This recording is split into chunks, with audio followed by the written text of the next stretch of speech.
Welcome to That's Based. Happy Saturday. It's the big show. I'm your host, Caleb Salvatore, reporting from somewhere underground. We're laughing our way through the end of days. Brought to you by Outlaw Streamers Live 365 on Chris Baker Radio and our friends over at Blood of Tyrants Wines. If you head over to drinkbloodofTyrants.com and you use the promo code BASED, you'll save 10% off your order at the checkout. drinkbloodofTyrants.com. With the promo code BASED, you're going to save 10% off your order at the checkout on two types of wine, both red, Merlot, and white, the Tears of Tyrants wine. It is the best wine you're going to get without spending an exorbitant amount of money. And if you go to drinkbloodofTyrants.com right now and use the promo code BASED, you'll save 10% off your order at the checkout. They've also got that dope Liquid Freedom energy drink that you're looking at right there. Why don't you go get all the upsides of these Monsters and Red Bulls and all the other poison you're putting into your body without the negative side effects? No more heart, or at least for me, I'm not a doctor, I can't guarantee it. For me, I switched from Monster to Liquid Freedom, and then my heart palpitations stopped. That's all I can say, okay? But if you go to drinkbloodofTyrants.com right now and use the promo code BASED, you'll save 10% off your order at the checkout. Okay, Stockholm Mia, the red face of white supremacy, is with us as always on this fine Saturday morning. How's it going? Good. It's hopefully everyone had a happy Halloween last night. You're not too hungover, or you are hungover and you're listening to me scream. What a better way to recover from it. I have spent, so we handed out candy last night, and I decided to spend, after the trick-or-treaters got done, so about 9, 10 o'clock, and then all of this morning, spreading hysteria on Nextdoor, claiming that with multiple accounts from different uppity-looking middle-aged white women as profile pictures. I used AI to generate all of them. Claiming anything from razor blades to needles to fentanyl were found in my children's candy. And I have created, there's an episode of The Twilight Zone where they go and they think that these new people in the neighborhood are aliens, and they burn their house to the ground, and it's all just like this military psyop. I am psyoping my neighborhood right now to see who they turn on first. I think, who do you think they're going to flip on? People across the street. No. Watch it backfires. They come after us. They're like, they're the newest ones here. That's no. That was a joke. I'm not actually doing that. But we do have a whole lot of stuff to talk to you about this week. We are going to go over the government shutdown, the EBT. Gavin Newsom has got a new persona. Every week we find a new side of Gavin Newsom. I can't wait. Gavin Newsom's eventually going to come out and start talking in an Indian accent by the end of 2025. I guarantee you. Candace Owens. No, we're not going to talk about Candace Owens. Never mind. Maybe we will. We'll see if we can fit it in. Italy's got an interesting new law. We've got White House expansion.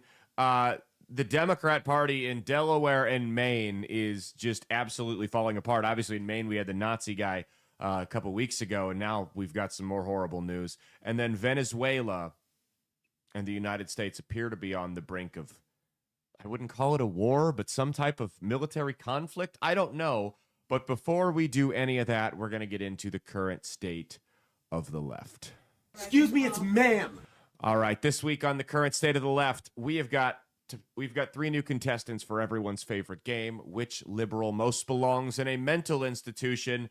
Now, here's the rules. They're very simple. We've got 3 contestants, and as we know, all liberals belong in a mental institution. But by rule, one of them must belong in it more than the others. It's how it works. It's a matter of fact. If you've got 3 hideously ugly people in front of you, one of them has to be the most attractive. It doesn't mean they're the most attractive. It doesn't mean they're attractive.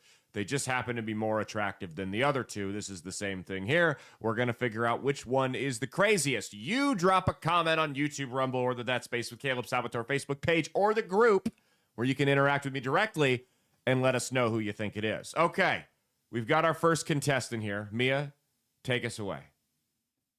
Septum theory this, septum theory that. You guys are just jealous that I am swag, awesome, gay, and, yeah, that's it really. Those are the 3 things that I am. Swag, awesome, and gay. That's me. But for real, this septum theory shit is so fucking stupid. Like, sincerely.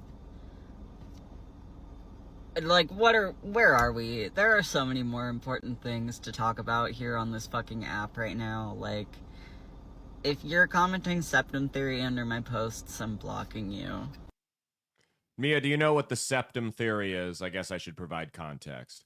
The septum theory is a theory, I think it started on either TikTok or Twitter, I don't remember. But basically what it boils down to is that if you see a woman with the septum piercing about to give a hot take on a political, social, or economic issue, it's going to be retarded and it's not worth your time to listen to it. That's essentially what it boils down to. That video just kind of proves the point a little bit further. Are you jealous of whatever that thing was there? Are you jealous? I'm so jealous. So jealous. I know. I am too. As soon as I saw it, that was the first thing that came to mind was, wow, I sure am jealous. I sure am jealous. What was it wearing? It was like a bra? It looked, so I thought it was a bra at first, but it had, like, there was something underneath, so it looked like just like a weird top. Okay. I was about to pull out my card. Dress for the body you have, not the body you want. Okay. Well, now it's time for our second contestant in which liberal most belongs in a mental institution, and this is a very special one. This is Jennifer Welch, a mother and political activist from Oklahoma. Now, we've talked about, since the election, not just us, but all over, how the Democrats need to find their Joe Rogan, which is hilarious because they used to have a Joe Rogan, and his name was Joe Rogan, and then they ran him off when he didn't endorse the Democrat that they wanted, and he basically gave him the finger. Well, Jennifer Welch, they think, could be their Joe Rogan. How? I don't know. We'll play a clip. You let us know if you think this sounds like the Joe Rogan of the left here. That's what I'm seeing, is that she's their Rogan. Go ahead. Finally, if you think this Zoran thing is happening just in New York and you think people are waking up only in New York City, you're mistaken. Look at this clip of a wine mom at the No Kings March. Play the clip. Whatever his name was? Charlie Kirk, ma'am? Yeah, him is horrible. Horrible. Charlie Kirk is horrible? Yes, I'm glad he's not here. You're glad he's dead? Yes. Why would you say something like that, ma'am? Because he was horrible on the campuses, the college campuses. Horrible person. You know what? I do the exact same thing. Well, would you so be sorry. glad if I would die? Maybe. I'd have to think about it. You should be ashamed of yourself. Be ashamed of yourself. Your friend just said she'd be happy if I died. I think we need to... So listen up, Democratic establishment. You can either jump on board with this shit or we're coming after you in the same way that we come after MAGA. Period. Stop taking AIPAC money. Go on an I'm sorry I took AIPAC money atonement tour if you want to stay in power. That was the important part, what she said at the end there. The message is for you, and it's what I've been telling you guys all along, is that the mob is constantly hungry. Its appetite is never fully satisfied. It has to continue to eat. It cannot stop eating. It has to find something, and when it runs out of conservatives in this theoretical world where they've killed or imprisoned all the MAGAs and conservatives or whatever, they're going to find a new target. And she just said the quiet part out loud there, which is Democrat establishment, the Andrew Cuomo's of the world. You know, like these, like who's another example? Like Chris Coons in Delaware. These guys that have been around forever. If you don't get on board with the radical agenda of just openly celebrating the deaths of people that you disagree with, they're coming for you next. What does coming for you next mean? I don't know. We're going to have to use context clues there. They were talking about Charlie Kirk and how it was a good thing he was dead. So why don't you put 2 and 2 together and figure out what that means they're going to do to you next? That's how it always works. You think it's cool running with the mob until the mob runs out of people to go after and starts eating itself from the inside out, until it sets its tights on you. There is a song about it. There's a band called Against Me. Yes, I know the singer's transgender now. He wasn't when the song came out. I was a freshman in high school when this song came out. They had a song called I Was a Teenage Anarchist. And it was all about, he was fighting for the cause to bring down the man and stick it and, take the government down and all this leftist shit. And then he says at the end of the song, they get to the last verse, he said, they set their rifle sights on me. The revolution was a lie. He realized that when they ran out of targets to go after, They weren't satisfied. They had to keep going after. Mia, we know someone like that who's just not happy unless they're raging against someone or something. They've constantly got to be at war with somebody or some institution trying to sabotage them and ruin their lives. And it's a very sick way to live, but that's how the radical left operates. They will never be done. And when the so-called establishment Democrats are gone, they'll just continue to move the goalposts further and further to the left. So you may feel like you're a radical socialist right now. And you may, like, maybe you're a radical right now, right? And you think it's funny that Charlie Kirk died, but it's like, I don't think I would go as far to do something like that myself. Well, guess what? When they've gotten rid of all the establishment Democrats, you've become the new establishment, and they're going to go to you. That's why it's so unsustainable. It's Lord of the Flies. They just burn the whole thing to the ground. That's their Joe Rogan, though. That's what they've got. This unemployed housewife who's probably a functioning alcoholic that has a little southern drawl to seem relatable to people, that celebrates the deaths of political opponents. That's what they have. She will never go on a conservative show. She'll never bring anyone on her show that's to the right of Stalin. But that's their Rogan. That's their answer. And they still don't get it. They still don't understand. Perfect. Let them dig their own grave. I don't give a shit. We've got one more contestant for which liberal most belongs in a mental institution, and this one might be the taker. I miss seeing your face. Well, I miss being safe. There is violence in disease. Please, tell me again how you disagree with the scientific studies as you mock disability. It wasn't hard for me to learn better and do better, to understand that we all share air together, and that to continue to center my own comfort and pleasure is to do the work of the oppressor. You cave to the pressure to uphold the status quo, to throw up your hands and say, well, that's just the way things go. When Black or trans or other marginalized folks are disproportionately becoming too sick to leave their homes, you post "fuck Columbus," but your actions condone the very same practices the colonizers honed. And if it isn't enough to care about others, the numbers don't lie. You are going to suffer. If you don't want to listen, you can't say we didn't warn you. It may feel easy now to ignore and conform to the normalization of chronic illness and pain, but it does beg the question, why do you have the right to maim? You complain about staying at home for a few months. Meanwhile, your children develop scar tissue on their lungs. Long COVID now higher in children than asthma. Just more evidence we fall for their propaganda. Because they tried to say kids aren't harmed by the virus. But tell that to myalgic encephalomyelitis. Every break in transmission prevents death and disability. Is it really that hard to wear a respirator to get groceries? Believe me, I don't want this to be the reality. But it can't be ignored when it's spreading so rapidly. If you wonder if you would have cared during the AIDS crisis, you're doing it now. But it's not too late to revise this. Do you like that little rap? I didn't know it was a rap. Did you like the little hip hop going on? This should have got a beat going. Yeah, I think it was like slam poetry. Oh. See, all the rhyming and shit, that's what Eminem would have been like if he would have just chose mental illness over drugs. You know, that's, yeah, so there you go. Black and trans people can't leave their homes because they're getting COVID at disproportionate rates. How? I don't know. Evidently, the virus is transphobic. I never knew that. I just became a big COVID fan. No, I'm joking. I wasn't aware. I just love, I mean, we're 5 years removed from this thing. And people are still on it. Brought to you by Pfizer.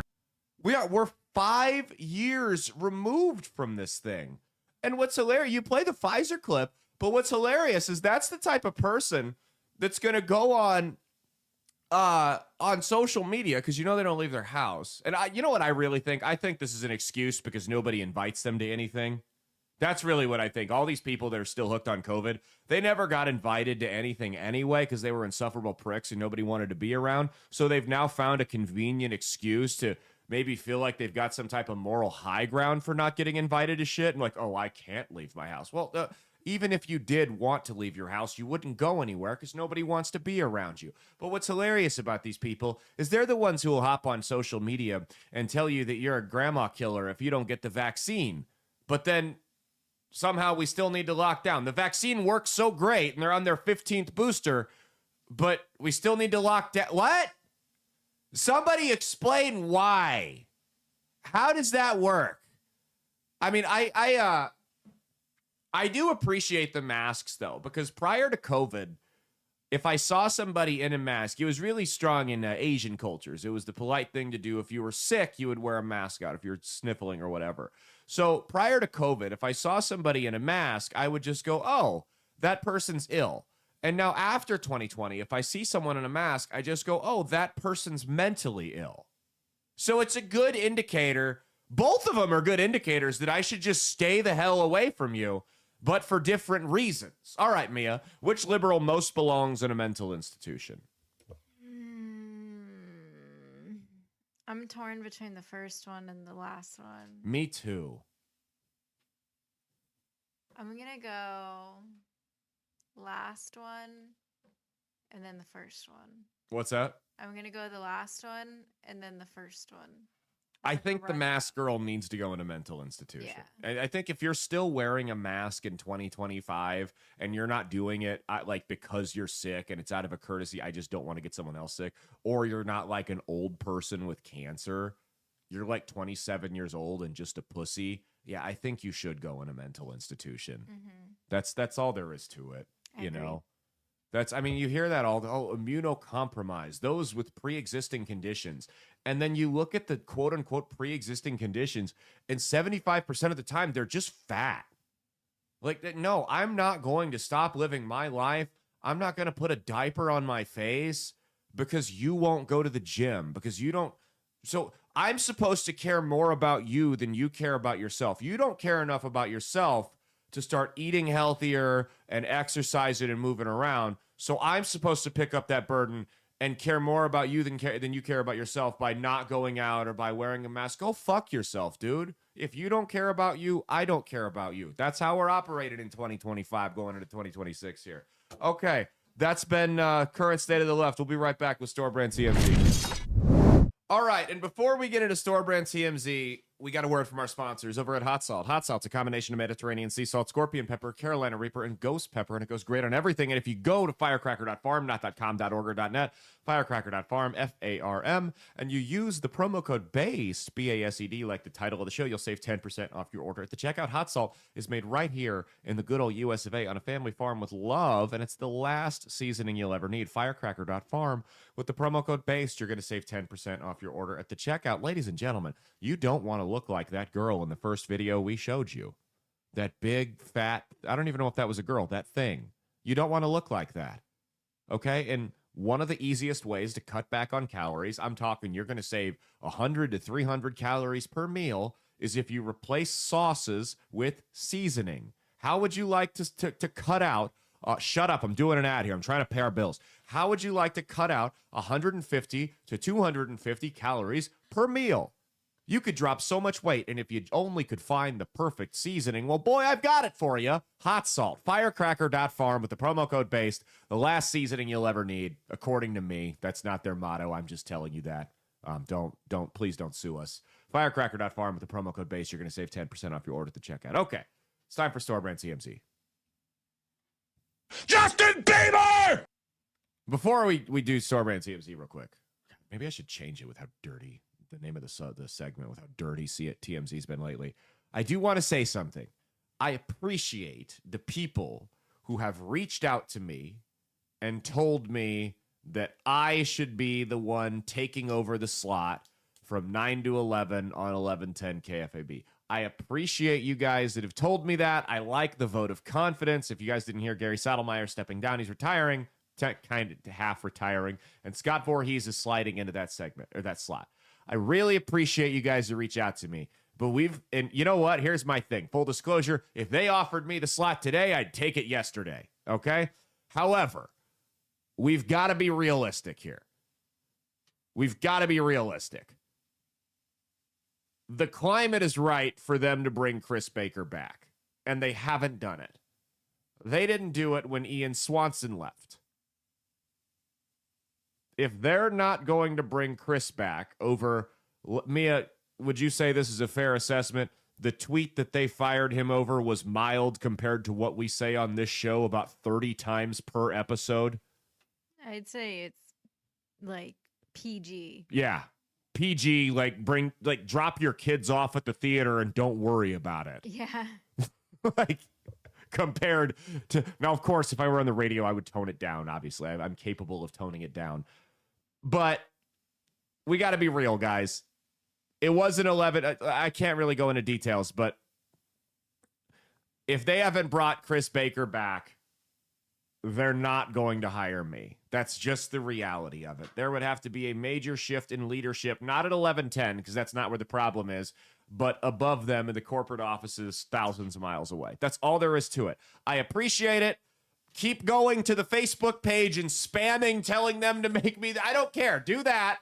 That's not going to hurt anything. I'm just not getting my hopes up, and I don't want you to either, okay? But if you listen to this show and you share it around with your friends and you buy from the sponsors, maybe I can make more money doing this than I would doing that. So, sure.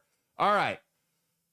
Store brand CMZ, we got a whole bunch of stuff to talk about this week. Well, as you know, yesterday was Halloween, and Kid Rock really decided to get into the Halloween spirit. And when he went on Fox News, he revealed what his costume was going to be for Halloween night. Go ahead and check this out. What? Guess what I'm gonna be? Fauci? A retard. A retard. Should show that to that mask girl.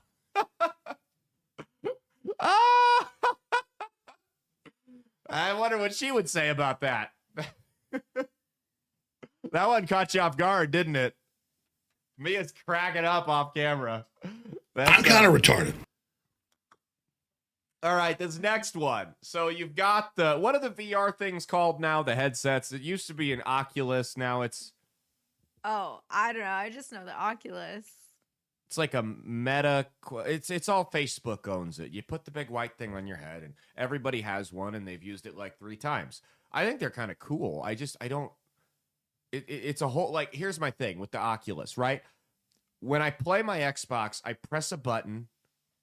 The Xbox comes on, and then within 5 minutes, I'm like, yelling about how my right tackle's a bum that can't fucking block the cholesterol going up through his arteries. But with the virtual reality sets, I feel like, correct me if I'm wrong, but don't it feel like it's like a whole ordeal putting it on and getting the room set up and playing it, doesn't it? Yes. And I also, if I'm playing on the Xbox, I'm not worried I'm going to knock over something in the living room. Yeah, that's my thing. Is I'm not worried. Is my fist going to go through the TV and now I'm out a couple grand? You know what I mean? Like that's the thing. I have to worry about throwing my controller. No. Well, so this guy, there's a new app on it. There's an AI that will let you put the headset on and talk and have a VR girlfriend, and it communicates with you like that movie Her. But it's a real, like, well, I guess on the glasses, you'll see a digitized person. And we've got this video of this guy who has gone viral for playing with this AI girlfriend. Go ahead and check this out. What's up, honey? Hey, How's the meat? Carne asada. Num num nums. what are you doing? Putting lime on the meat. You're just wasting limes. You're supposed to put the limes on your finished tacos. I'm pretty sure I've seen El Pollo Loco commercials where they're using lime on the meat while it's on the grill. Why would you squeeze limes on a hot grill?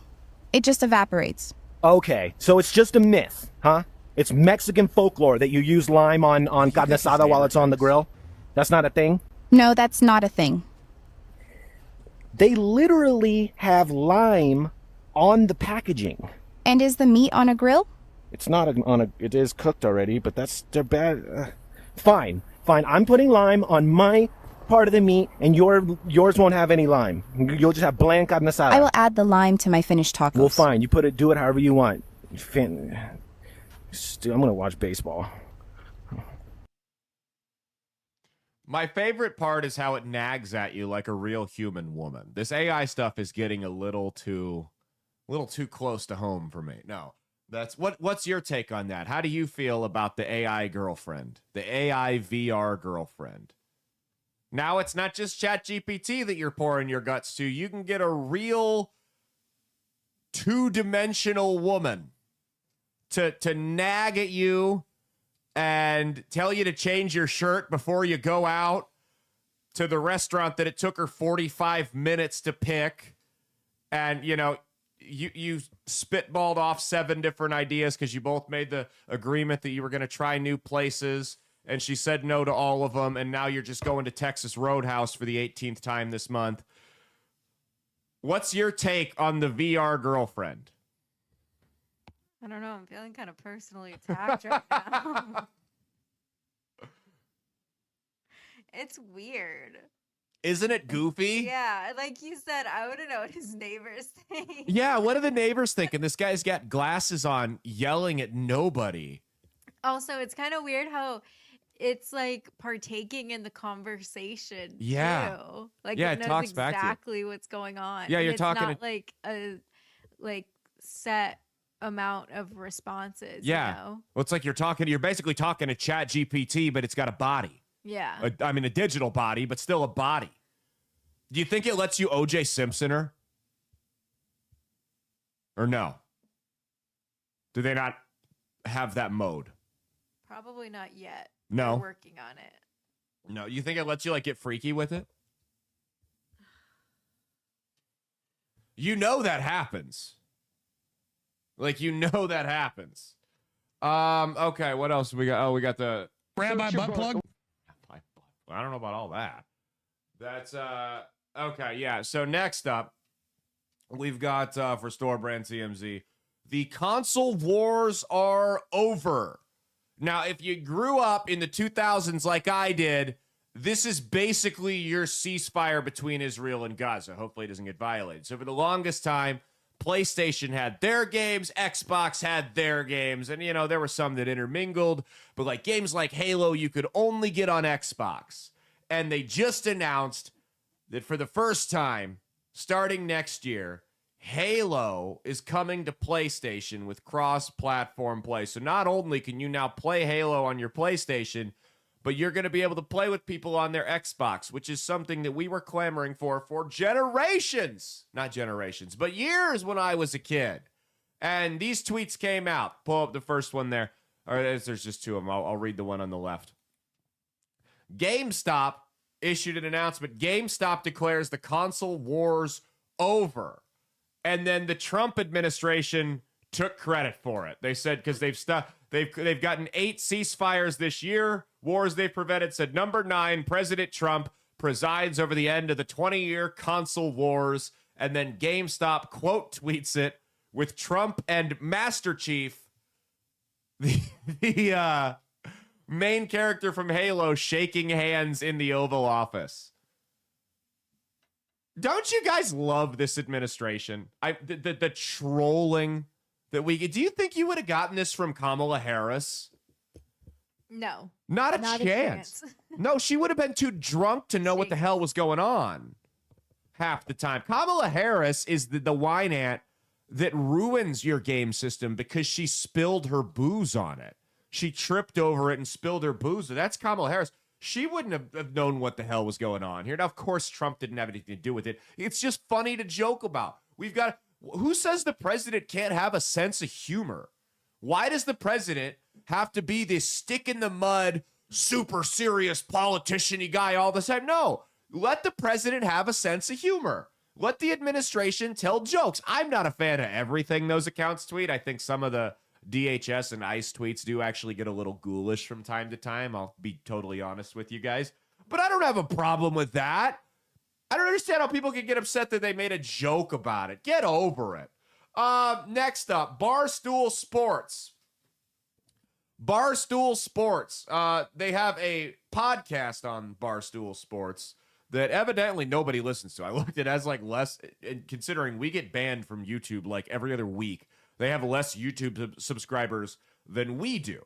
And this podcast is called, it doesn't really, Fishbowl. Fishbowl is the name of the podcast. I had to look it back up there. And the Fishbowl girls decided to issue some of their gripes about the Barstool Sports office in the middle of a podcast. Go ahead, pull this up here. I actually was not saying Jersey. I was just saying in terms of this office, like if they were to do it in the same place, just a more condensed, homier version with less top lighting, harsh top lighting. Yeah, a lot of harsh top lighting. I wouldn't mind a skylight. More regulated AC. Where would you want to condense? Regulated AC. Like where, like paint me your vision. Like who do you want, what do we want combined? It's just one big square. He's been talking to the finance guys to find property, is what he said. Oh, so he's serious about this. Yeah, but I also do know that the lease on this building is not up for a couple of years. Yeah, that's what I thought. I would like somewhere that isn't an icebox all the time. Totally. Oh, I But, like that it's somewhere cold. natural light. Where natural light. And can I say something else? For a media company, it would be really nice to have a room you could record in with lighting. And I know that sounds really crazy for a media company, but I do think that would be really nice. I also think Okay, it'd that's be. enough. It's That's so enough. crazy to ask for this. Riveting conversation, right? Riveting conversation where they just sit around and complain about the feng shui of the studio that they're so graciously allowed to record in. You know who I think would go perfect on that show, Mia? I think they should add a 5th co-host to it. Do you know who would go great on that? The Hannah girl. No, she would be too interesting. Oh. Emery Songer. He would be the perfect one to make it a full-on quintet. I mean, if you're going to sit around and talk about furniture and lighting for more than 15 seconds, you might as well go all out and bring your guy on there. You might as well do it. Well, Dave Portnoy, the reason I showed you that worthless video was not just to point out that women will tell you that a guy listening to the Joe Rogan Experience is a turnoff and then turn around and listen to slop like that. That's not what I was telling you that for at all. The reason I showed you that was because Dave Portnoy, the CEO of Barstool, saw this video get clipped on the podcast's official page and replied to it. Mind you, they work for him. They're under his network. And here's his tweet. Go ahead, pull it up. Dave Portnoy replies, "You know what would be crazy for a media company? To have employees who haven't made a cent for the company in their entire careers just shut up and thank their lucky stars they still have a paycheck." Could you imagine being called out by your boss? Not just called out publicly, absolutely drugged through the mud, pulled back out, cleaned off with a fire hose, then thrown face first back into the mud. That's what he just did to them there. Oh my God, Dave Portnoy. Just ripped him a new one. He's never been one to shy away from that. I don't agree with everything Dave says and does. There was that video where he was going off on his co-host on his show, calling him a little bitch because they were disagreeing on Israel. I didn't agree with that. But that's hilarious. Look, okay, maybe something there is related. Maybe your show doesn't make any money because you sit around and talk about couches and lighting all day. What is this podcast about? The fishbowl? Did you look it up? I was going to see. I thought you were pulling it up over there. Whoever gets it first will get it. How about that? Fishbowl Barstool.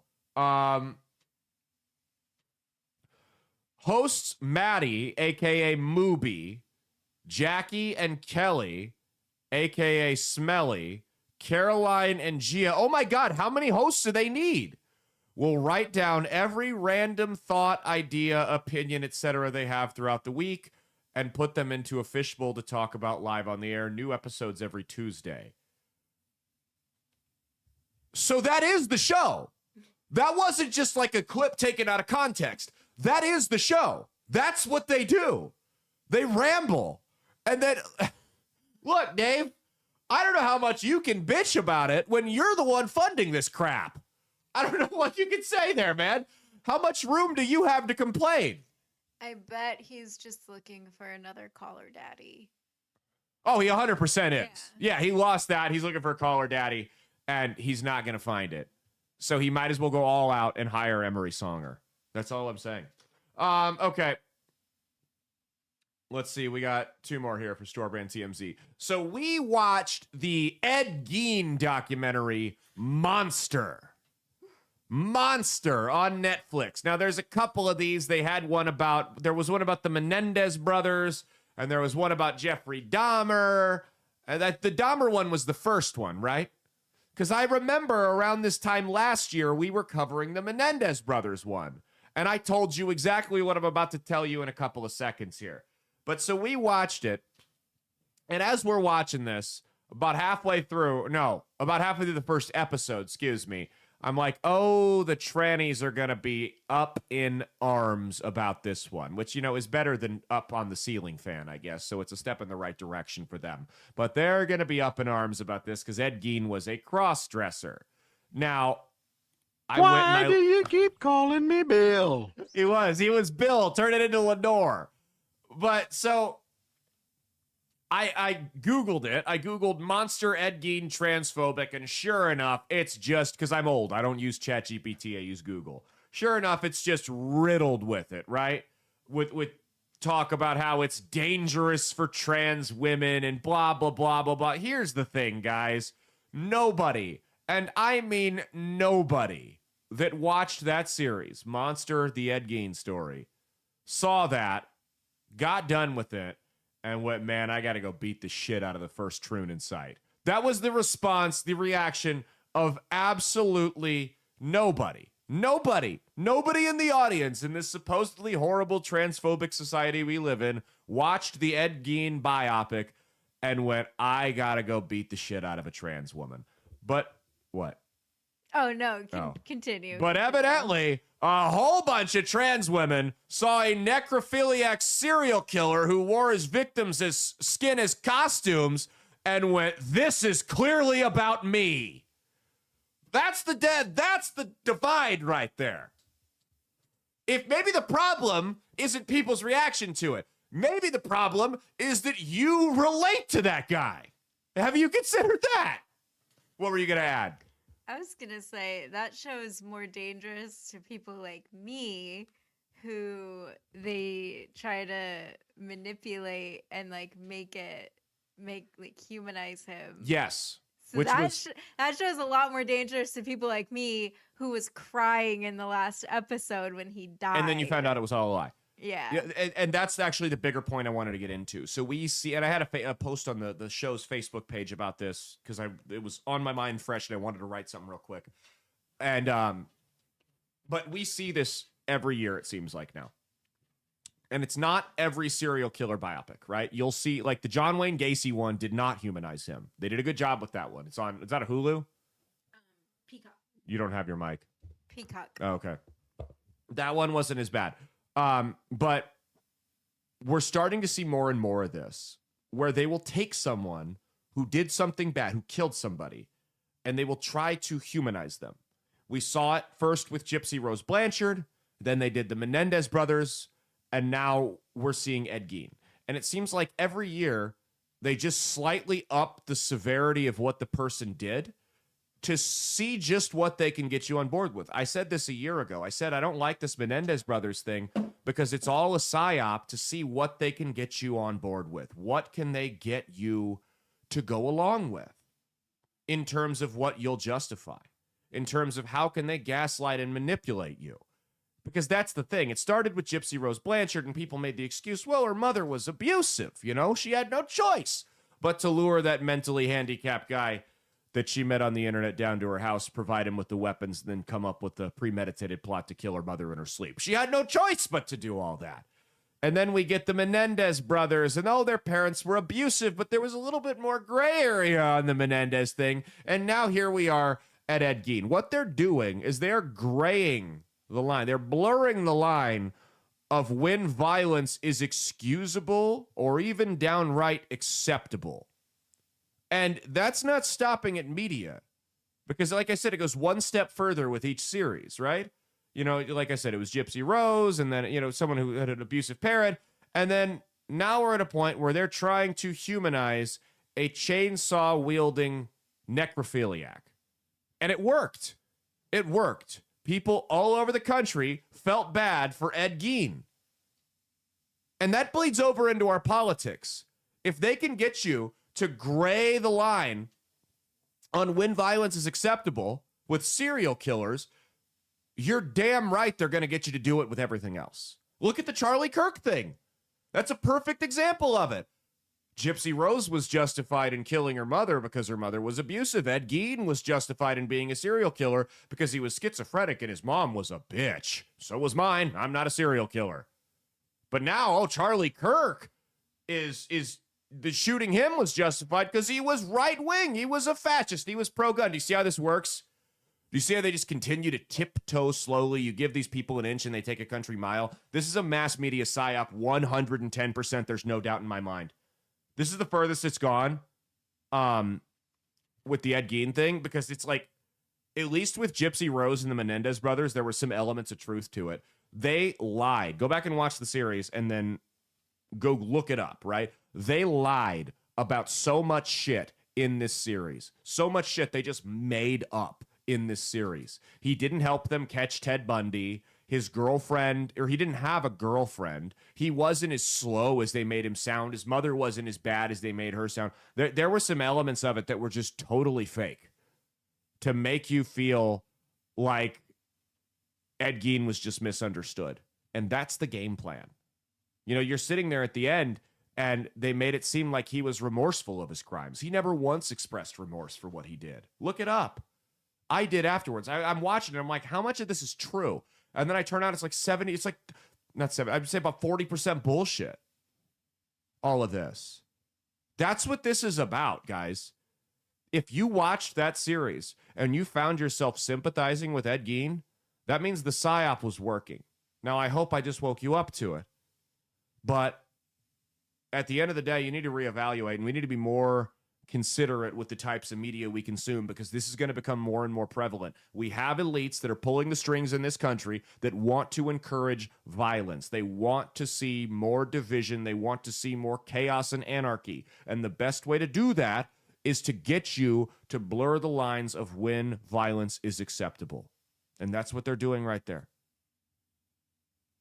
It's also, I mean, if you want to go the religious perspective with the globalists, I mean, this is very much a push for moral relativism. Moral objectivism just says, hey, murder's bad.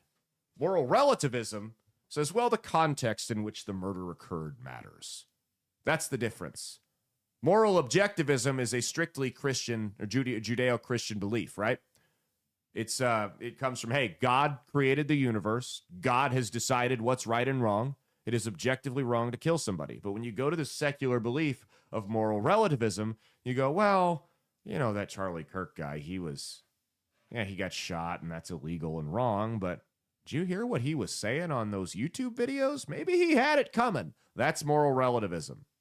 Like I said, guys, if they can get you to sympathize with Ed Gein, if they can get you to feel that maybe this guy was misunderstood and I kind of get why he did what he did, there's nothing they can't make you do. That's been Storebrand TMZ. We will be right back with trending this week. I need more coffee. All right, and before we get into trending this week, in replacement, standing in for our normal third sponsorship segment.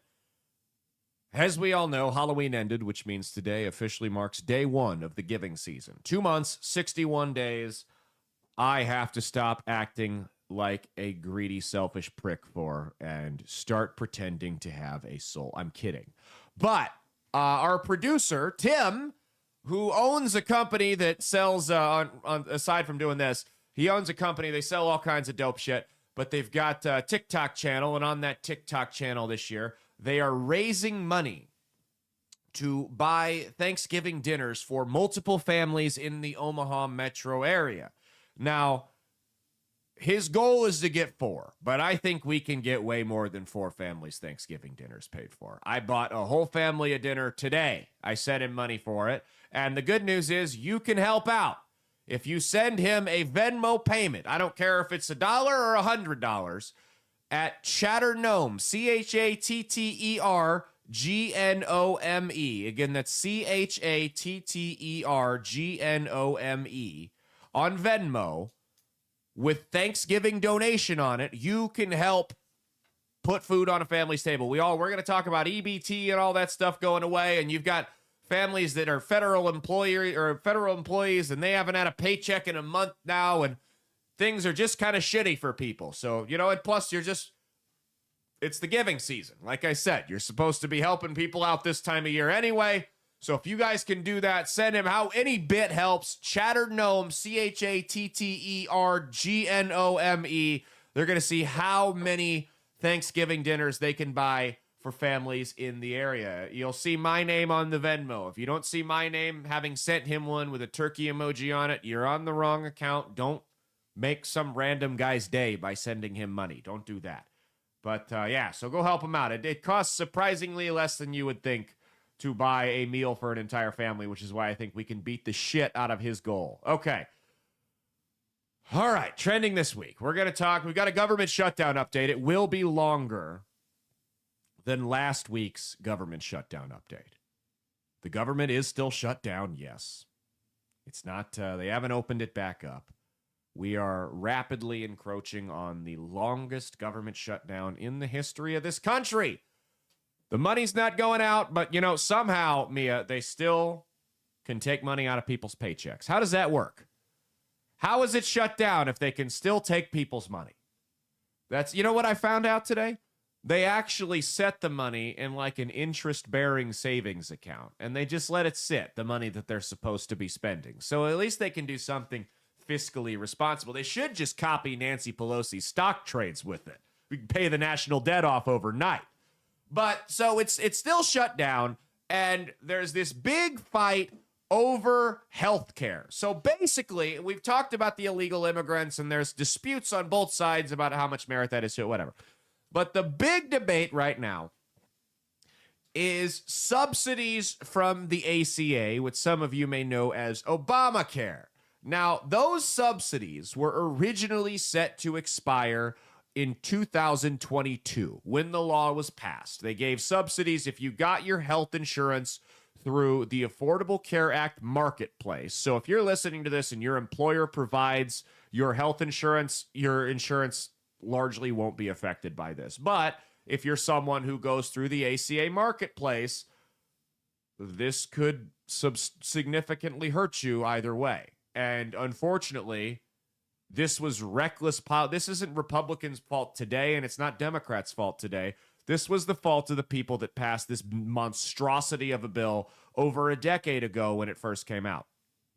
Now, what this essentially did was if you got your health insurance through the ACA marketplace, the government subsidized a significant part. I'm talking $3,000 to $5,000 a year. They subsidized a significant percentage of your annual premium. And they set that to expire. Now, the problem with setting that to expire, that's either something you're going to do it for good or you're not going to do it at all. Because the problem with setting that to expire is you get people on it for a long time and they get used to it. Now, the average insurance premium goes up like 5 to 7% a year, right? But you're going to see a couple 100%. So you get people used to this and they're on it for 15 years or whatever. And then just boom, out of nowhere, their rates triple and they don't know what to do. They're like, can't keep the lights on in their house because they have to pay for health insurance because, oh yeah, Obamacare also made it illegal for you to not have health insurance. Now, again, this largely won't affect you if you've got insurance through your employer. The reality is these subsidies have to go away. We cannot afford to keep funding this crap. These subsidies have to go away, and we have to let the insurance companies compete for these people's business. We have to open the market up. We cannot let the government continue to prop up bad business practices. That has to stop. Insurance. Now, I'm oversimplifying the health insurance problem in this country. It is a massive problem. It is a disaster. We could do an entire episode on how bad the health insurance in this country is. But the reality is, this is not sustainable, and it was a bad idea because you got people hooked on it. It's like giving somebody a drug every day for 15 years, and then you get them hooked on that drug, and they need it just to get out of bed in the morning, and then boom, you whip them off of it. And you give them absolutely no time to like detox or anything like that. You just rip the drug out of them, the IV out of them, and you go, all right, good luck sobering up. And they're laying on the floor, having seizures, choking to death on their own vomit from the withdrawal. That's essentially what's happening here. Now, Biden extended these subsidies in the American Rescue Plan in 2021. Then once again, in 2023, or excuse me, in 2022, he extended them through the end of 2025 with the quote-unquote Inflation Reduction Act, which didn't do jack shit to reduce inflation. Yeah, spending more money reduces inflation, right? So essentially what Biden did was he kicked the can down the road to the next administration. Biden knew from the get-go he was going to be a one-term president. He knew that. He didn't give a rat's ass what the next guy or girl was going to have to deal with. So they said, all right, I'll sign this so I don't have to deal with these subsidies. We'll extend them. We'll shoehorn this in with the Inflation Reduction Act that we know is going to pass because we have the votes to make it work. and we'll just let whoever's next take care of it. This is unfortunate. Again, this is Donald Trump has inherited a problem that has been the result of decades of bad policy making. It was bad policy making when they put it into the bill. It was bad policy making when they decided they were going to kick the can down the road for 3 more years and pass the buck on to the next guy to deal with. That is a bullshit way to manage a country. It's a bullshit way to manage a company. It's a bullshit way to deal with anything. It's just not cool. Like, if you did this in the private sector, your coworkers would hate you. I'm sure all of you have had a job where somebody leaves, and after they leave that job, you find out that person, maybe toward the end of it, the last couple months, wasn't really doing their job, and now you've got a whole giant mess you've got to take care of that's not your fault. But if shit doesn't get fixed, it really doesn't matter. The shareholders don't care. The customers don't care. Your boss doesn't care. If it doesn't get fixed, it's going to be on your ass for not getting it fixed. That's where Donald Trump's at right now. Donald Trump has got a really bad situation on his hands. There is no way to win here. Let me make that clear. There's no way to win. You can either cave and continue a reckless bad policy and pass the buck on to whoever the next president is to continue to fund this crap and drive inflation up and drive the federal debt up even more and just bad fiscal policy, or you can cut these things off and you can leave millions of people in a really bad position. There's no good way to do this. No, there is a good way to do this. It's called you open the market up and repeal a bunch of the regulations, and you let the insurance companies compete. And this is going to be harsh for a lot of people, but insurance companies should be allowed to discriminate against you. Health insurance companies should. Absolutely, they should be. It is ridiculous that a guy who is eating clean and going to the gym 5 times a week pays the same health insurance premium as a guy that's 400 pounds and eats McDonald's every other day. There's no reason those guys should be paying the same rate. They can charge more for smoking, but not for eating like a fat pig. Somebody make sense of that for me.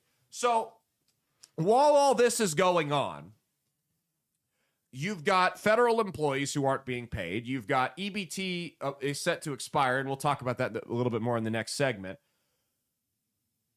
And you've got a vote in the Senate about, hey, we've got people who are going on a month without a paycheck. Our employees, we're members of Congress. We're still getting paid. Isn't that funny, Mia, how the only federal employees that still get paid during a shutdown are Congress? What are the odds of that? How many of you guys out there listening to this wish you could just shut your job down, not work, and still get paid? Wouldn't that be a fun time? That would be great, right? So they brought it to a vote because the Democrats keep saying this is the Republicans' shutdown. It's their fault these people are being furloughed and they're not being paid. And they haven't just brought it to a vote. They've brought it to 13 votes. And every single time they say, hey, do we want to pay our people? Do we want to fund EBT and welfare so, people don't starve next month and we don't have food riots? The Democrats, every Democrat, not named John Fetterman, has voted no to it. Every single Democrat, not named John Fetterman, has voted no to it. A big, stupid, ugly ogre. I think we have to retire that sound effect because at this point, Fetterman may be the only sane Democrat in all of Congress. And that's bad. That's a low bar for sanity nowadays. I mean, here's the thing, guys. You don't have to like the current administration, Democrats. You don't have to like the current administration. But they have the House, they have the Senate, they have the White House, and they have the Supreme Court.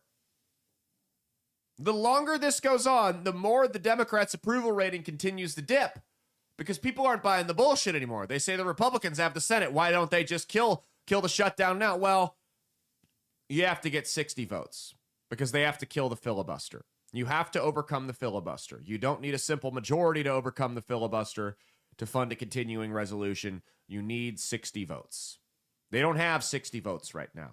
So they can sit here and cry and say the Republicans have the House and the Senate. They don't. And if you want my honest opinion, I think this is a chess move by Chuck Schumer and the Democrats. The option to nuke the filibuster is there. the option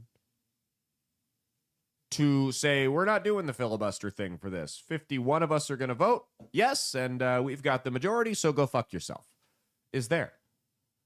The problem is there's a reason it's called nuking the filibuster. Because just like with real nuclear weapons, once that cat's out of the bag, there's no putting it back in. If one country drops a nuke, you can bet your ass the other country's going to drop 3 more on them. Whoever they just hit. And that's what you're seeing here. In my opinion, what this looks like to me is Chuck Schumer and the Democrats are playing the long game. They're going to sit this out, and they're going to try to bait the Republicans into nuking the filibuster so that when they assume power, God help us all, when they get power back in the Senate and House, they being the Democrats, they can use it at their disposal to pass things like gun control or whatever the case may be. That's my big concern here. That's what I think he's trying to do. And I think it's backfiring on them because you have to negotiate. They're in charge. Whether you like it or not, you can sit there and kick and scream, or you can be the reason that people don't eat next month. You can be the reason that these federal employees start getting evicted from apartments because they haven't had a paycheck. Dude, that's your call.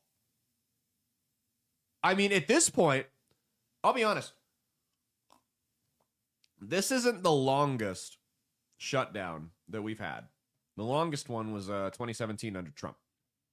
And I remember when it happened because Trump brought Pelosi and Schumer in front of the media for what was supposed to be a Q&A session, and they got into a shouting match in front of the press.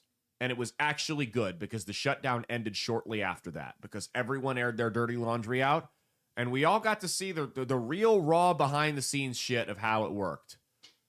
And everybody came to an agreement real quick. To me, what this looks like is neither side wants to move an inch. When I hear that Chuck Schumer said the only way we're going to reopen the government is if you give us $4 million for global LGBTQ awareness campaigns around the world, propaganda, LGBTQ propaganda, that tells me that's someone who's not serious. That's a ridiculous thing to ask for.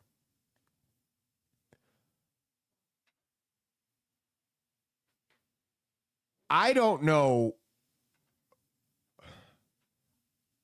I just don't see an end to this thing in sight. I'm gonna tell you right now, man, if I were a federal employee, I would start looking for a new job because I don't know how long this thing's going to go. Unless you got the savings to pay your bills for 5-6 months, I would start looking for a new job because I'll be totally honest with you. I could see Schumer and the Democrats keeping this thing shut down till the midterms next November.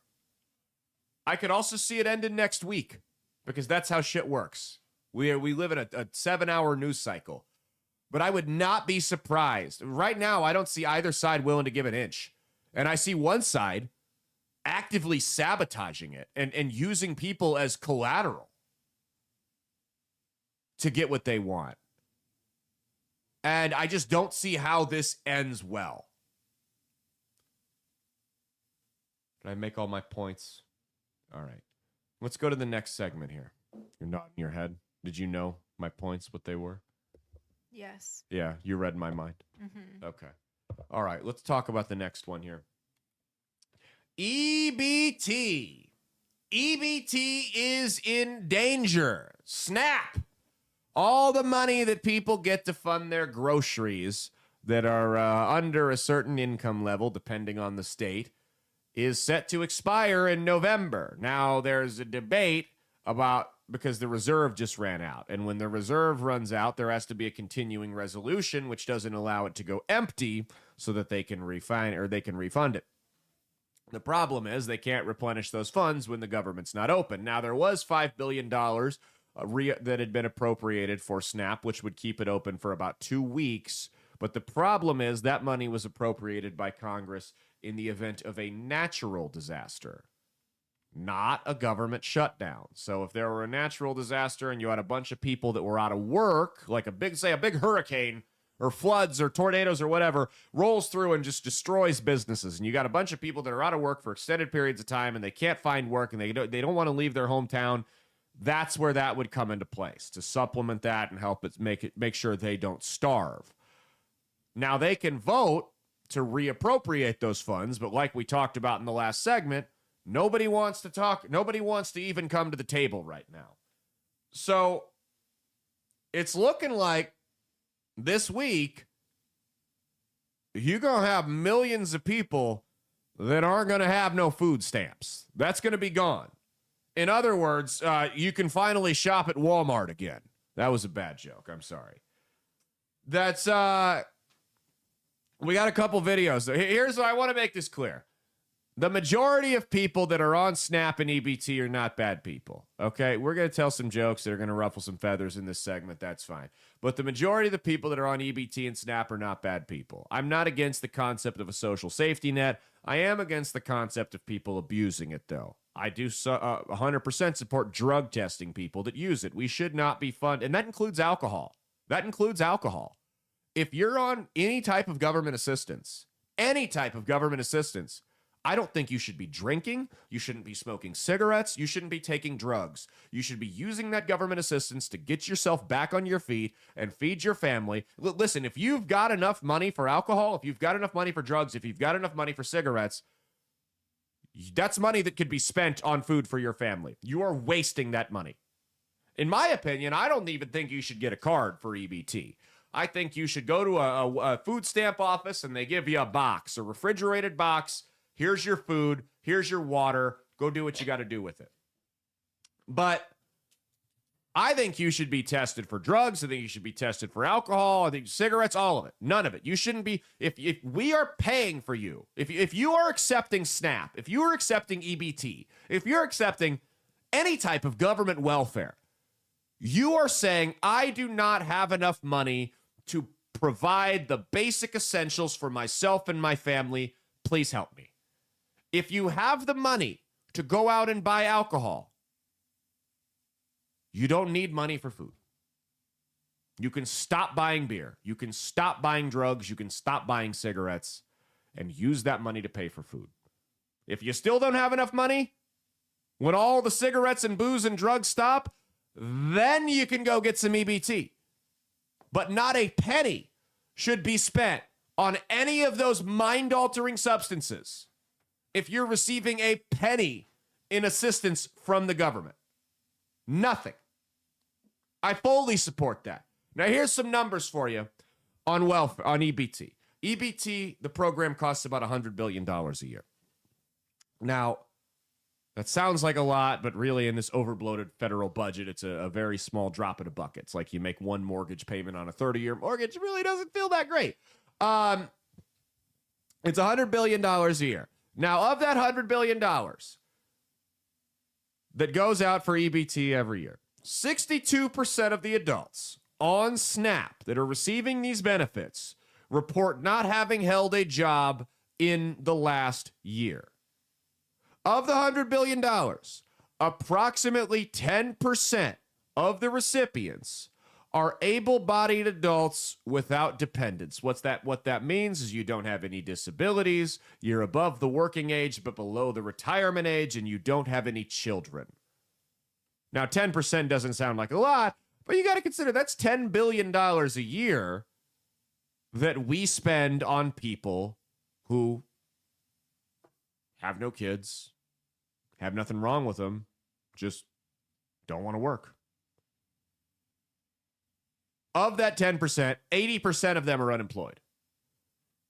That's per the most recent congressional summary. So that's $8 billion a year in EBT and SNAP that goes to people that to help feed them that just can't bother to get up off the couch. They have nothing keeping them there. They have no kids that childcare is too expensive for. They just can't get their asses off of the couch.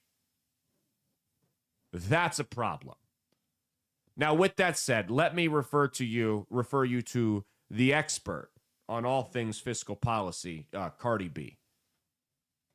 So I see a lot of people complaining about the SNAP benefits being taken away as in food stamps, which is crazy that it's happening because in less than a month or in less than a month, we have Thanksgiving, right? And this is the shit that be fucking pissing me the fuck off about y'all. Let me tell you something. Y'all know last year, I was not voting for nobody. I was not voting for nobody because I didn't like how the Democrats, they was funding wars and shit like that. I ain't fucking like that shit. But then I talked to Kamala and them, and she had a whole different type of fucking agenda. And I'm like, you sure you're not with that shit? She was like, yeah, I mean, I know I'm vice president, but I don't really got a lot to say so. But this is my plan. So I was like, bitch, I fucks with y'all. I really, really fucks with y'all. So I'm like, you know what? I'm going to support. Whatever I could do, I'm going to support.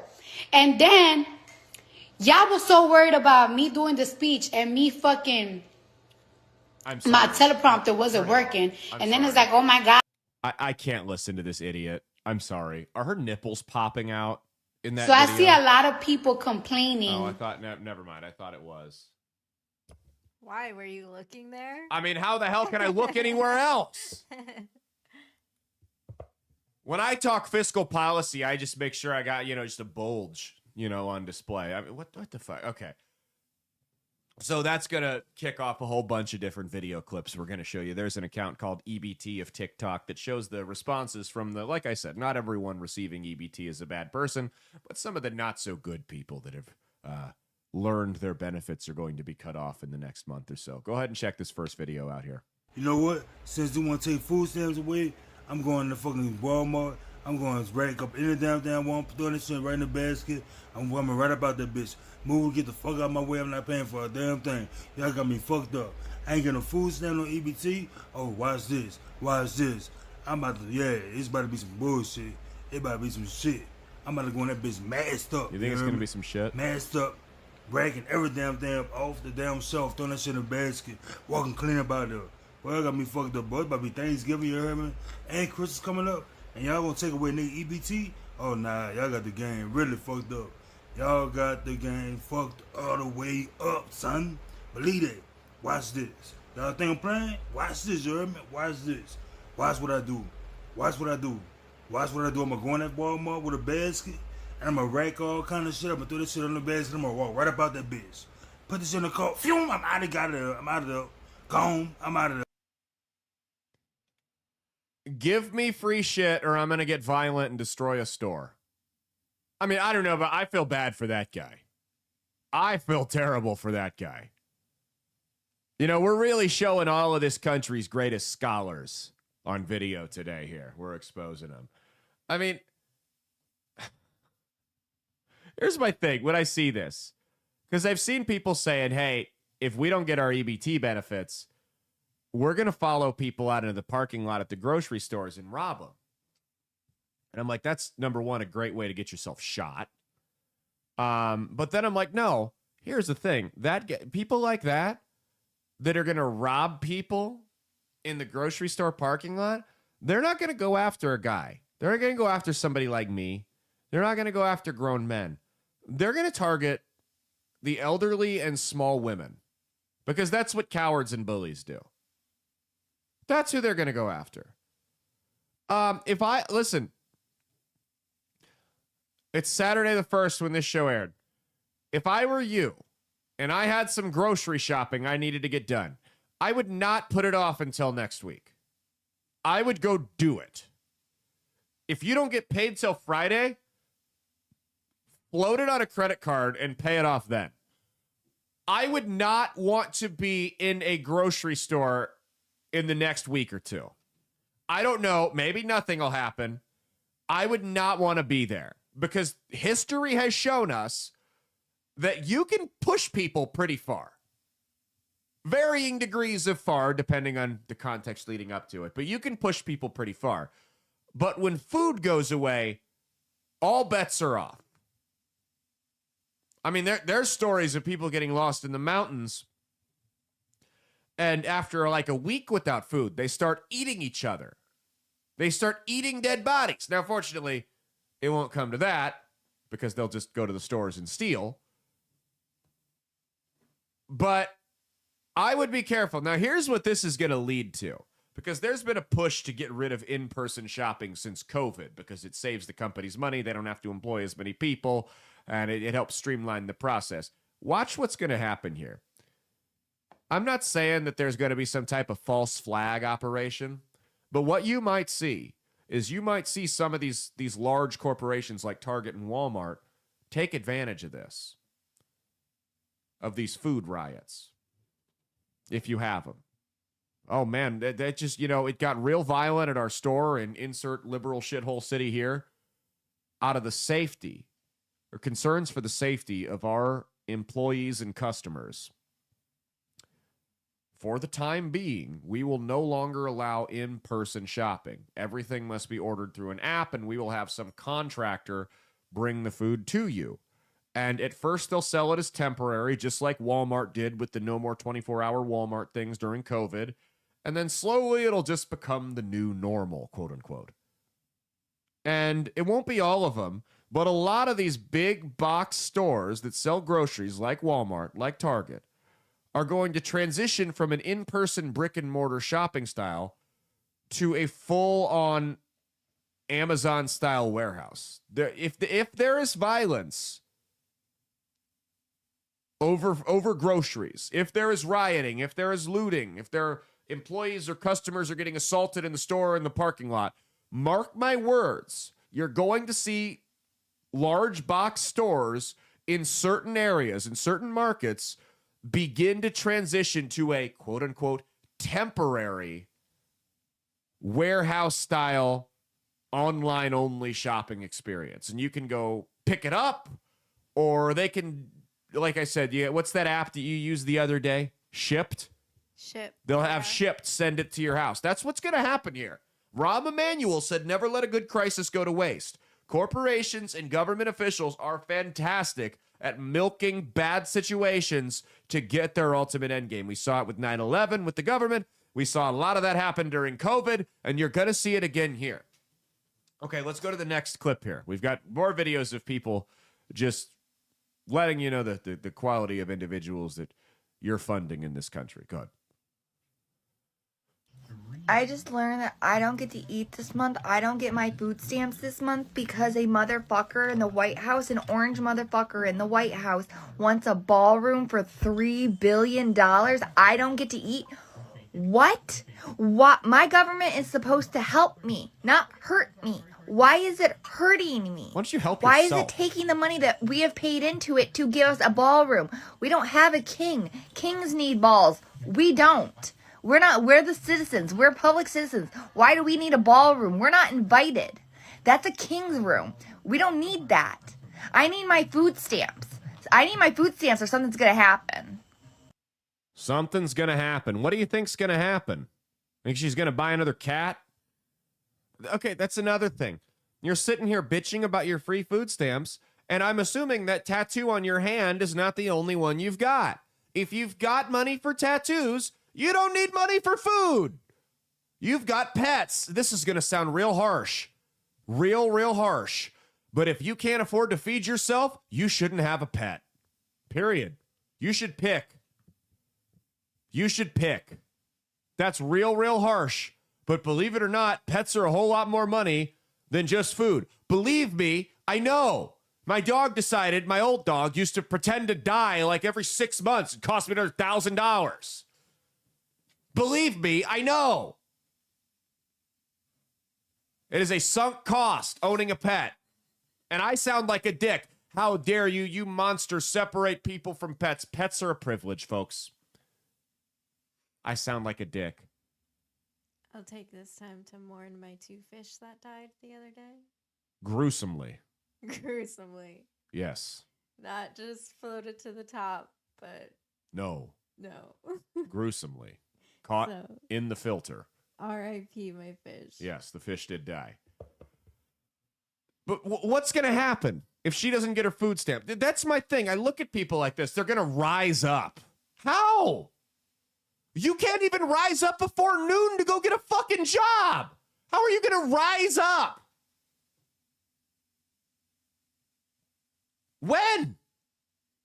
Like, you're going to start a civil war? Do you understand what a civil war entails? You lack the gumption to go to the gas station and get a part-time job. You're certainly not just going to find it in yourself to overthrow the government. That's not how this works. Also, why are they all fat? How are they all fat? What are they eating? How much food do they need? They get the junk food. I know, they buy garbage. It was a rhetorical question. Well, guess what? Now you get to learn how to budget and prepare meals and make food last like everybody else. You don't get to stock your carts full of crap. Okay, keep playing them. If I came in your house Face with tattoos. all my bags, picking out all your food, deep freezer, snacks, your grandmama's milk, and everything, what you gonna do? I'm curious. What you gonna do? If I was to walk in your house and go grocery shopping in your shit.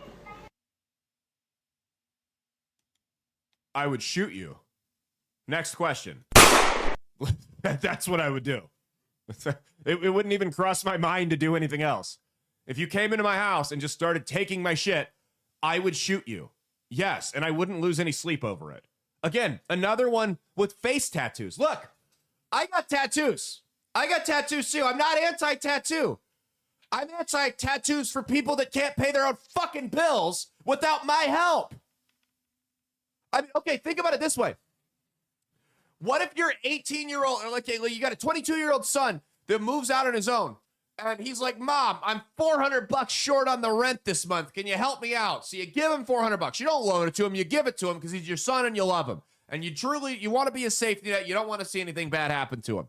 And he pays his rent. He doesn't get evicted. And then a week later, he's got a new tattoo.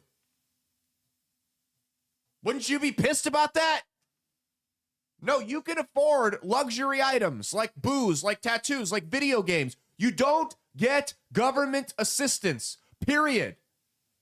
In fact, I think if you're receiving government assistance, all of your finances should be on a debit card that blocks certain purchases. You don't get cash.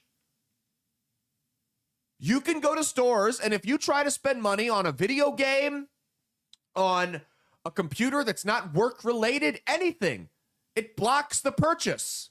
You don't need those things.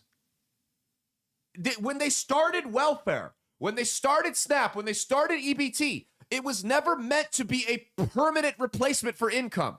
It was meant to be a supplement that you could use until you got back up on your feet. My great-grandma was a single mother that raised 9 children. She was on welfare for 3 months, and when her husband left her, and she got off of it, she got back on her feet, busted her ass, and got off of it because once upon a time, people in this country had 2 very important qualities: pride and shame. Both equally important.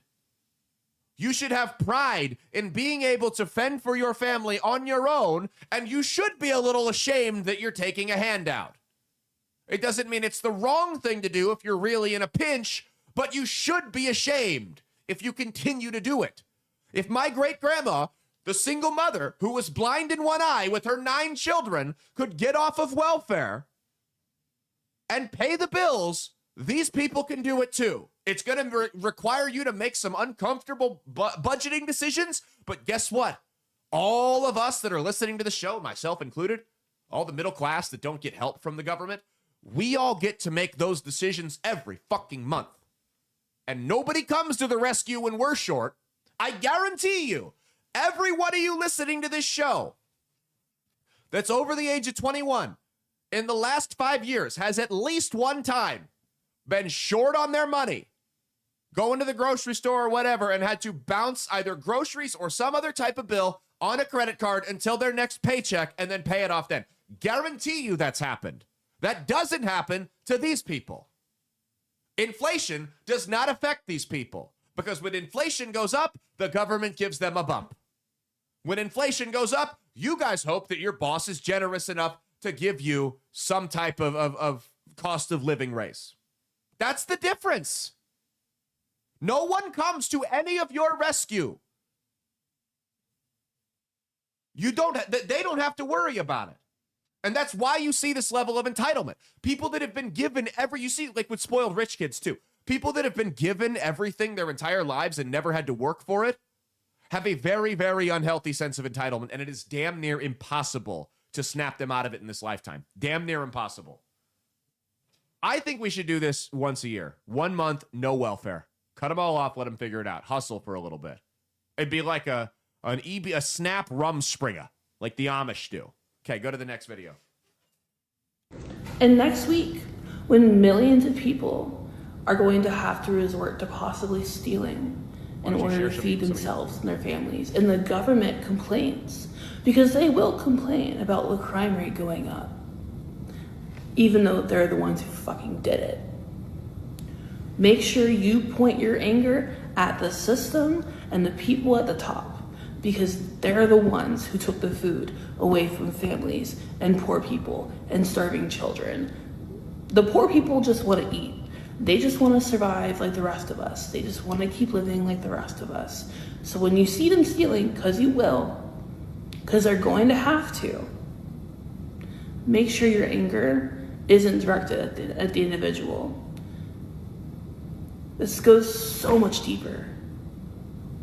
It's time to flip some fucking tables. How's she gonna flip a table? Sit on it? Why doesn't she share some of her food with them? That's the second one I've seen. It's like they've almost all been fat. That's the second one I've seen with dyed hair now. Again, you can afford to go get your hair dyed. You don't get welfare, sweetheart. Or we deduct it from what you're getting or whatever. Do I sound heartless right? Mia, do I sound heartless right now or reasonable? A little bit of both. A little bit of both? Yeah. Maybe that's what we need, though. We need someone to come in and be kind of a hard ass, because that's the reality, is this incentivizes mediocrity. And I'm not bashing everybody on welfare, but I am bashing the people that have decided it's going to be a lifestyle for them rather than a pick-me-up. Do we have one more? Yeah. Okay, yeah, do the eat one. Yeah, that play that one. We saved the best for last. I just wanted to come real fast just to make this video, just to make something very, very clear to the white man. Black Americans do not care about your government shutdown, and Black Americans do not care about you taking away our EBT and our government assistance, because Black Americans never depended on the American government to take care of us and feed us, because we never could. We were never able to depend on the government, in spite of what you may say and what you may try to force us to believe. So you can sit back and you can mock, you can laugh, and you can think that you're about to starve us to death. But I'm here to let you know that we are going to eat regardless, even if we have to hunt you animals down and roast and eat you. The delectable crackers and cheese. We will make it happen if we have to. Trust and believe me. And if it takes this government shutdown for Black people to finally come from under the government and understand that we don't need to be paying our taxes into this government, what we really need to be doing is taking care of one another, buying land and growing our own food and building our own nation. If this government shutdown and starvation is what it's going to take, then let the party begin. It's Black power, baby, and we rise. It's like a modern day Martin Luther King Jr. right there. Here's my thing. Now, of course, when she says that, when she talks about Black people, again, it shows the racism of the left. Of course, not even most Black people are on welfare. It's a ridiculous thing to propose to just associate welfare with being Black. It's absurd. Monty Scott and I have been sharing welfare jokes all week. He's a Black guy, okay? But here's the thing. We talk about we're going to start buying land and growing our own food and making our own money. Why aren't you doing that now? If you can't do that with the government assisting you, what makes you think you're going to be able to do it with even less money? Why don't you? That's great. That's what she says. If you get rid of welfare, I'm going to go out and I'm going to make my own money and buy land and grow my own food. Okay, perfect. That's exactly what I want people to do. I don't care what color you are. I want everyone to make their own money, grow their own food, and own their own land. You just described my ideal society. Now, the part about hunting and killing me because I'm white, I don't like that too much. You're going to get a little bit of a shootout if you try that. But the last half there at the end, I'm all for it. Yes. And that's the problem, is she just said the quiet part out loud. See, when they decided to expand the welfare state back in the 70s, what they really back in the 40s with FDR, 30s and 40s, sorry. What they did there was they decided they were going to get an entire generation of people, and it's not a racial thing, it's white, black, Hispanic, all types of people, on welfare. They were going to replace the father in the household with the government. And you saw it a lot in urban communities, but it's all over the place. And she said the quiet part out loud. Is what a lot of the people that you've seen in these videos who are abusing welfare and just sucking on the tit of the system their entire lives don't realize is that money they're receiving is not keeping them alive. It is holding them down. If you give people enough to be comfortable, very, very, very rarely will they ever go beyond that level of comfort. It is about creating a generation of government-dependent serfs, slaves, if you will. And that's what you're seeing. There's an old Roman quote, give them bread and circuses and they'll never revolt. If you keep people entertained and you let them eat, they'll leave you alone. Comfort is the most dangerous thing. In fact, I asked ChatGPT the other day, I said, if you were the devil, how would you sink your fangs into people? And it said I wouldn't perform blatant acts of evil. I would provide people with comfort, with ease, with accessibility. And that's exactly what the welfare system has become in this country. When it was initially out, when they first came out with it, it truly was to help people. And I think a lot of the people that support welfare today, I don't think they're bad people. I think they're misguided. Well, when I see videos like that, and when you see videos like that, where you see people saying, if you take away my free shit, I'm going to hunt and kill you just because you're a white person, then I'm going to eat you. How on earth is anyone expected to have sympathy for somebody like that? Now, if there's one thing that brings us all together, it's music. And I figured in these trying times, with Snap and EBT at risk of being cut off next week, what people really needed to hear was a new song. And I haven't, it's been a while since we've stepped on the mic here at That's Based with Caleb Salvatore, but I thought it was time for me to come out of my musical retirement and come back with a new hot track. And ladies and gentlemen, without further ado, we've got the welfare anthem. Go ahead.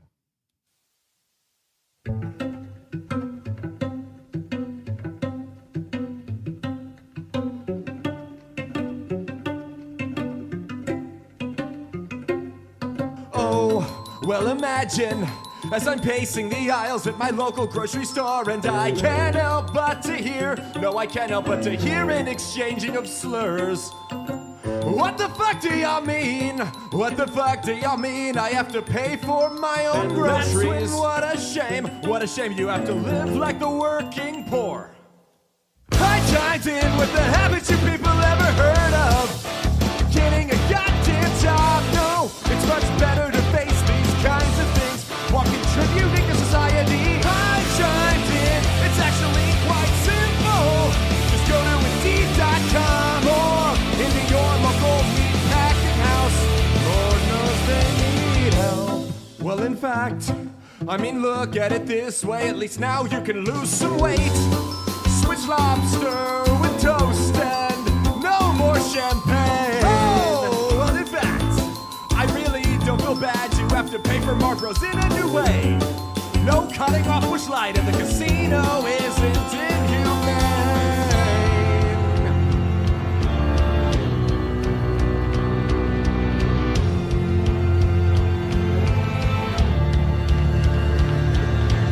I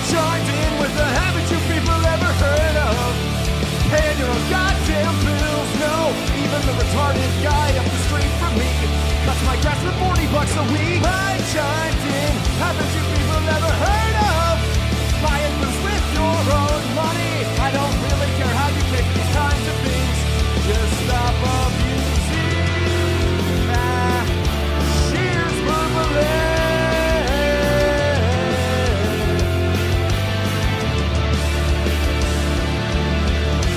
This is the part where I'd throw a high note in if I could hit it.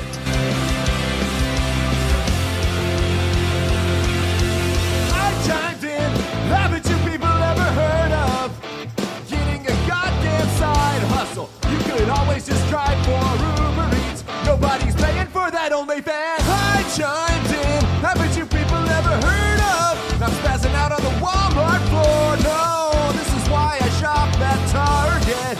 I pay more not to deal with your insanity. So who do you think sings that song better, me or Gerard Way? Well, considering it's not Gerard Way. I thought that was Gerard Way. It is the great Brendan Urie. Brendan, I always get those two queers confused. That was Panic at the Walmart self-checkout lane. I write sins, not welfare checks. Little emo throwback there. I think the last one we did was an emo one. It was the Stothert diss track, if I remember correctly. All right, we got one more video to show you guys on this, and then we're getting out of here with this segment. We'll move on to the next one. This is Delaware Senator Chris Coons once again saying the quiet part out loud about this whole thing. Republicans control the House, the Senate, and the White House. Frankly, this is our only moment of leverage, and although a very unpleasant tool to use. There you have it. Leverage. That's what he sees the people who aren't going to get their food stamps as. The kids who did not ask to be put into these situations. He sees them as leverage. Talk about dehumanizing rhetoric. Leverage. This is the problem, ladies and gentlemen. People, the reality is the short-term fix to this is something needs to get... well, the short-term fix is if you've got spare food sitting around, go drop it off at your food bank. Go drop it off at a church, whatever the case may be. If you can afford to do it, give as much as you can. Because I know we played the crazies, and those people deserve to be cut off. But there are going to be people that are hurt by this. There are people that are in bad situations, specifically children that didn't ask to be raised by shitbag parents that are going to be in bad situations. And that's a problem. And we should help those people out. That's the Christian thing to do. The long-term solution is the one nobody wants to talk about, which is we have to start phasing the welfare out. We have to stop incentivizing mediocrity, and people have to start becoming more self-sufficient. Because the reality of this situation is any government that can provide you with all of your basic needs can take them away from you just as quickly. And I hear all this talk about how Trump's a monster and all this. Why would you want to give Donald Trump or insert leader here that you don't like, or potential leader, a monopoly, a kill switch over your ability to feed your family? Doesn't it just sound easier to go out and eat what you kill? Doesn't that sound like a much, much, much more, not just, I don't even want to say enjoyable. That sounds like a lot more of a dignified way to live, I should say. Because that government, like I said, it can provide you with everything right now. And that's why communism never works. Is the government has total control over all your resources. They can decide to cut it off because you said something they don't like. It's why I won't have a smart home. I'm not giving those people access to how hot or cold my house can get. Get the fuck out of here. That's the thing. And in some cases, as you saw in that video, your government will use you as leverage. They will use you as a bargaining chip to get health care for illegal immigrants. Because that's what this is all boiling down to. Now, don't get me wrong. I think it's a good thing that we have safety nets. I think it's a good thing that we can take care of poor kids and feed them. And if people truly do fall on tough times, that they have something that's going to make it so they aren't going to just starve in the streets. I truly think that's a good thing. The problem is the safety nets were never meant to be permanent. We have to get back to a point where people see being on welfare as shameful, where they strive to get off of it as quickly as possible. There has to be an incentive to get off of it. Because that's my thing. My government can't use me as leverage. You could say, oh, you're a sucker because, you're not getting all these free benefits from Uncle Sam. My government can't take my ability to feed my family away from me and use it as leverage to get back at the other party. That can never happen to me. If that alone doesn't incentivize you. I'm not saying you got to go start your own business or anything. Make your own living, though. Earn your money. Pay your own bills. If that doesn't incentivize you to get off your ass and get out and make something of yourself, I don't know what will. But I'm moving on to the next segment. I'm done preaching at you. All right. Gavin Newsom. Gavin Newsom is a man of many personas. New scum, as Mia calls him.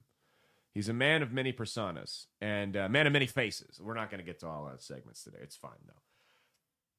And Newsom, while on former NBA player Matt Barnes' podcast, Newsom decided to roll out yet another skin to the chameleon.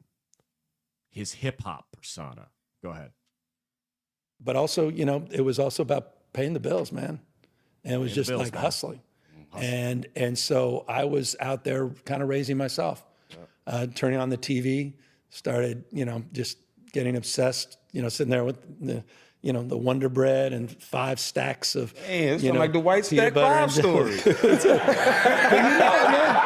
Come on. Kraft macaroni and cheese. Yeah. That's how I grew up, bro. Are you talking about me? Young YG. YG, But man. every day in the backyard, just bouncing the basketball, throwing the ball against the wall until the ball is just like fraying, man. And your arms Entertaining falling yourself. off. That's it, whole thing. So just, and then, then this student that was shitty student is in the back with his head down, all of a sudden started throwing the baseball a little faster than everyone else. And started, make a few free throws because I was sitting there practicing 500 of them every damn night.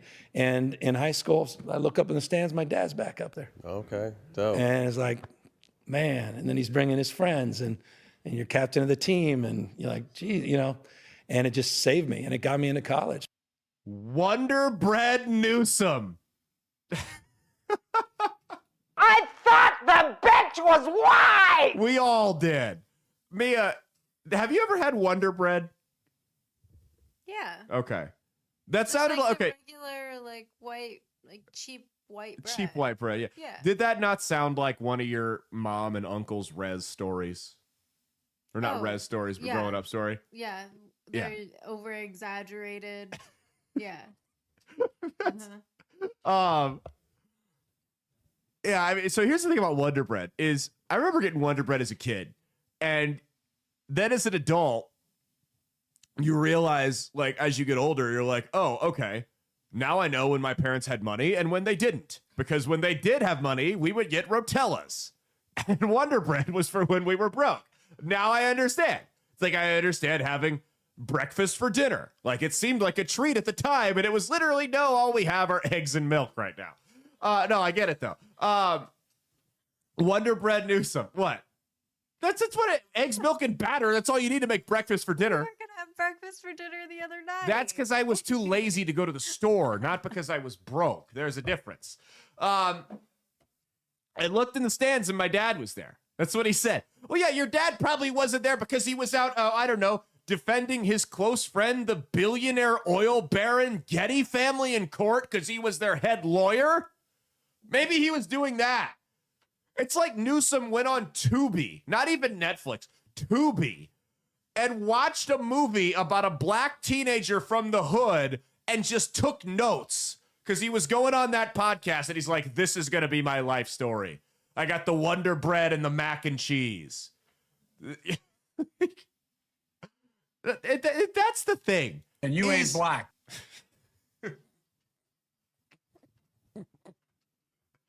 But that's the thing. It's so interesting to me that he's willing to lie about something when we have so many receipts that prove the contrary. There's a picture from an old San Francisco Chronicle in 1991 with a picture of Newsom and three of his friends, two of whom are the heirs to the Getty Oil family throne. It says, "Children of the Rich, Gavin Newsom with Paul Moen, Andrew Getty, and Billy Getty, December 12th, 1991. This guy, like, and we talked about this when he went on Sean Ryan. The way this guy just lies about his upbringing, the way he bends the truth. He's that kid. You didn't go to public school, so you don't know, you can't relate to this. But everyone had this kid in public school that like came from a nice upper middle class suburban background and just wanted to pretend to be poor. And it's like, yeah, my house is really nice, and you know, my parents both drive Bentleys, but you know, they're strapped with debt, man. We don't have money for anything else. Yeah, ignore our 75-inch TV. I mean, everyone had that one kid like that.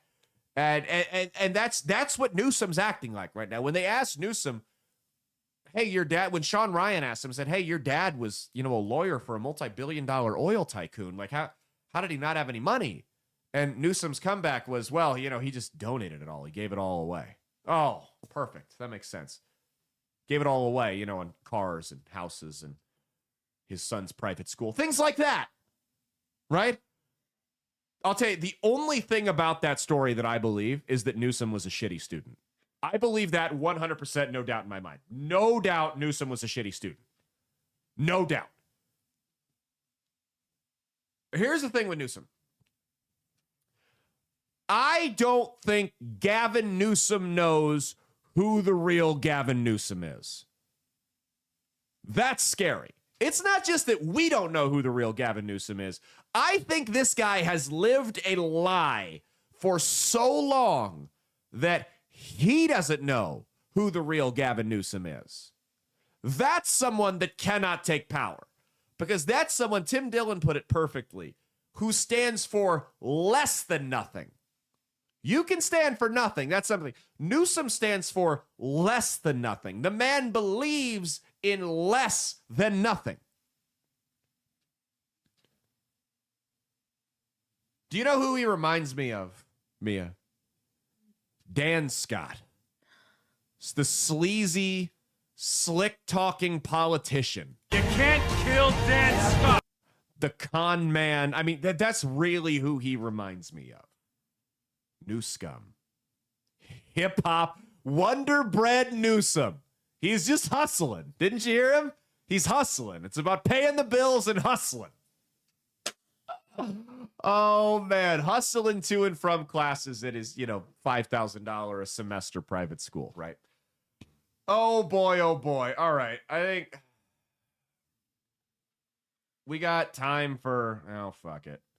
We got time for one more. Go to the one about Italy, because we still got to do the positive news. And we'll do two more. So Italy is got a law in the parliament right now where they're considering banning burqas. Now, burqas are the facial coverings that Muslim women wear when they're out in public, because their bodies are not to be seen by anybody that's not their husband. And Italy's talking about banning that. And people are freaking out.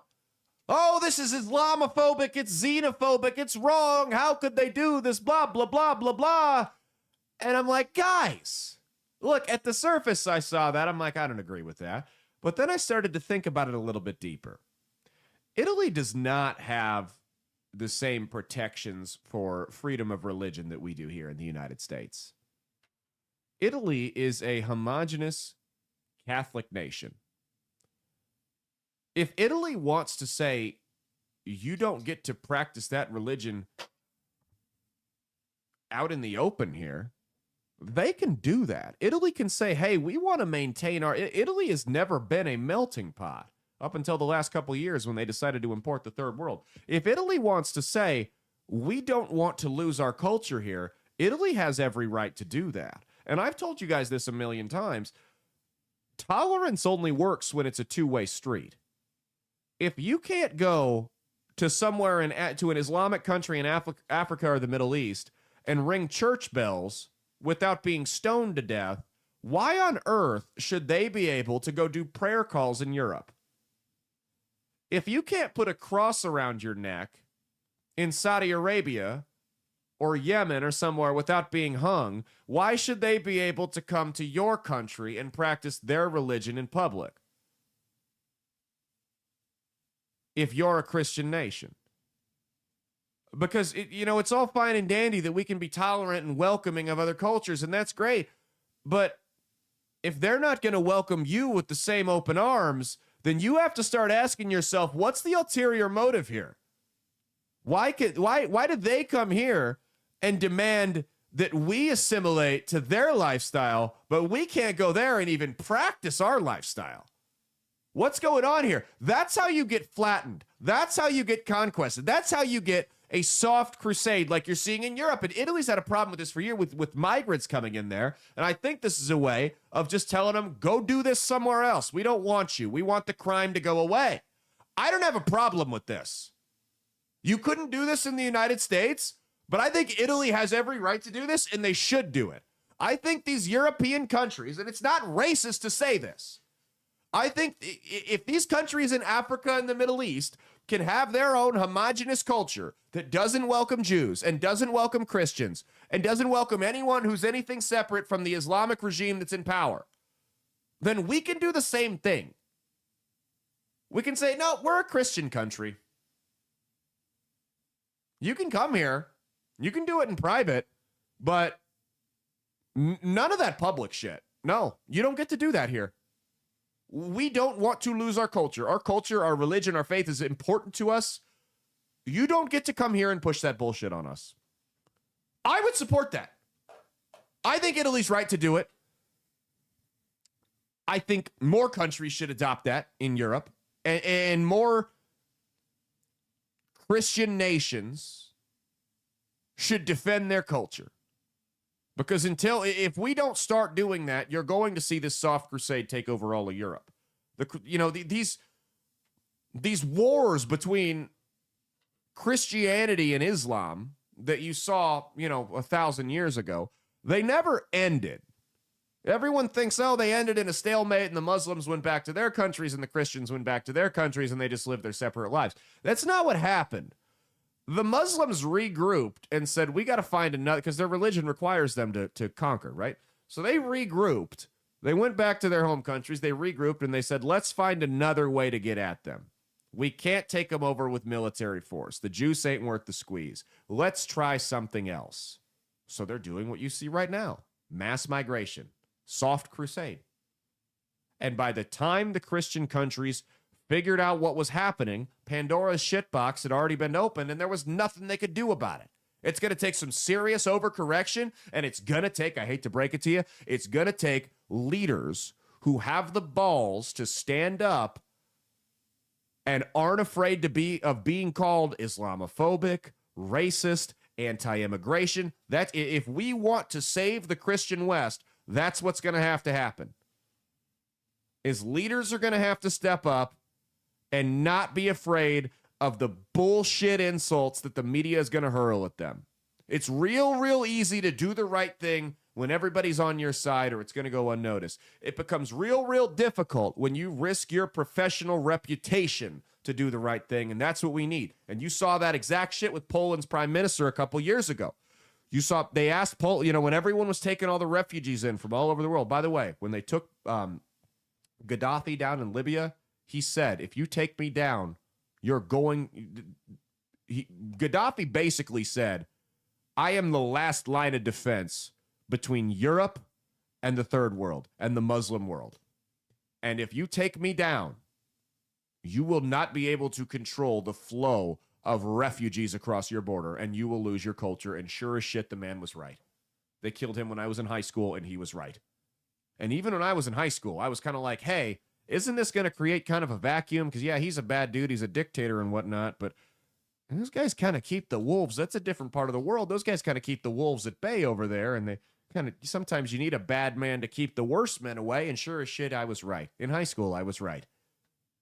We had no business. And that's, guess what? Your tax dollars paid for that. Your tax dollars paid for the fall of the regimes in the Middle East that led to the soft crusade Islamic takeover of Europe. You got to pay for that. But when all those refugees were coming in all over Europe, they asked Poland's prime minister, they said, your country hasn't taken a single refugee. Why?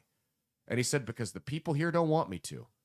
The people here's culture is important to them, and they see what's going on all over the rest of Europe, where cultures are being disintegrated before their very eyes, where people, are becoming a minority in their own home country that they're native to. And they don't like that. And I said, okay, it doesn't matter how I feel about it. My countrymen, the people, my constituents, the people that I represent, don't want me to bring these people into my country, so I'm not going to. Do you want to know the only country in Europe during that time period that didn't have a single terrorist attack? If you guessed Poland, you were right. Did you know I'm part Polish? Fun fact for the audience, I'm part Polish. Okay, let's just go to the positive news here. I want to get the fuck out of here. What are we? I don't want to talk about the White House expansion. Yes, Trump built a ballroom. Oh boy, go fucking cry about it. Candace Owens is having a mental breakdown. Venezuela has oil, so we're going to go to war with them, maybe. And then Democrats in Maine and Delaware are pedophiles. You can look that up. It's all on the That Space with Caleb Salvatore Facebook page. So what's going on with the positive news this week? We're ending on a high note. This is our new segment. What's up here? All right. So for this week, there is a little girl. So her birthday was last Saturday. So a week ago now. The 24th. Yeah. Okay. Yes. Sorry, 25th. My bad. Yeah. Yeah. She is turning 13, or she turned 13.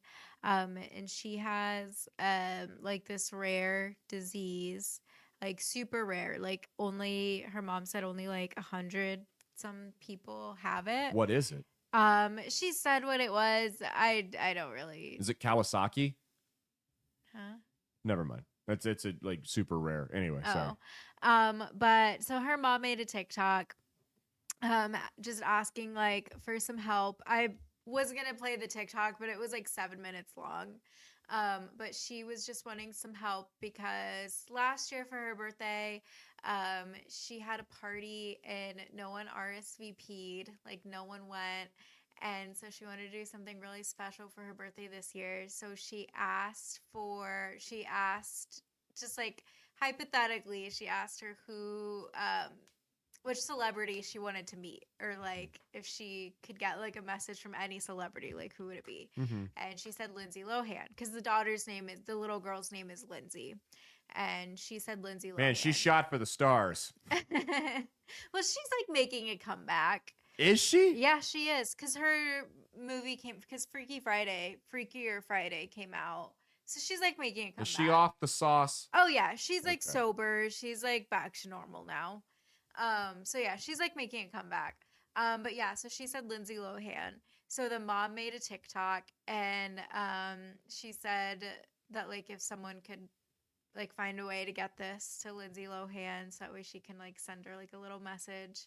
And she was like talking about the daughter and how she's just like so nice. And she said that she's kind of like a dog, like you can be mean to her and she'll forget about it, and like she'll still be just like super nice to you, like give you a hug.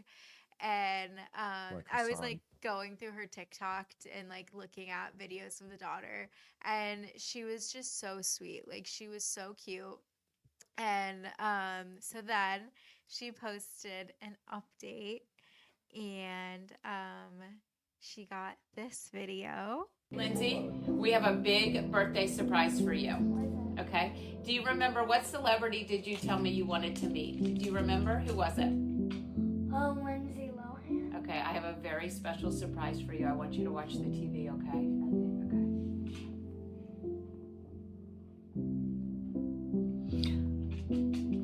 Lindsay Lohan, just want to wish you a very happy birthday. I'm sending it's Lindsay Lohan. I just want to wish you a very happy birthday. I'm sending you so much love. God bless you. Wishing you all the best wishes on your birthday. May they all come true. And have a great birthday. Spend it with the people you love. I love it. Do you love it? Yeah. Lindsay Lohan reached out to you. Really? God bless you. Wishing you all the best wishes on your birthday. May they all come true. And have a great birthday. Spend it with the people you love.